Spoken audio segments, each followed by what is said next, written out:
If you didn't know, you're looking at a PVC closet flange.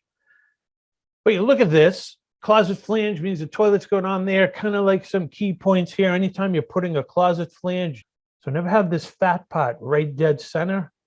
You really want to have how you see it right here with the green dots. That wants to be dead center. Because if these openings are dead center of your pipe, the closet bolt's going to pull right through. And therefore the bowl will get loose. Because a lot of people make the mistake of not securing a flange to the finished floor.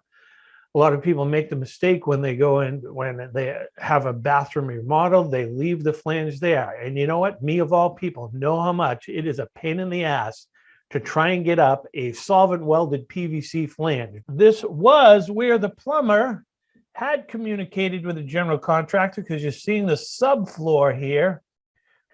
And there's a piece of plywood under the flange that can be removed. In this case is a ½ inch.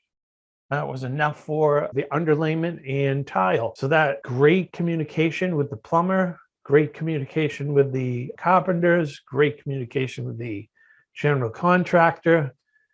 You can put the flange on first. This will come off. They'll take the screws out. These little pieces will slide out, and then you'll slide some tiles under there. Do they have flanges that you can do this all at once? Yes, they do.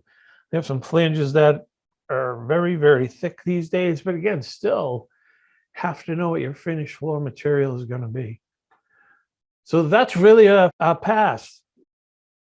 Nothing there really to be all pissy about. It can be like you want to split hairs about stuff, that's okay. But as far as code compliance, it meets the requirements of the code because they were prepared for it.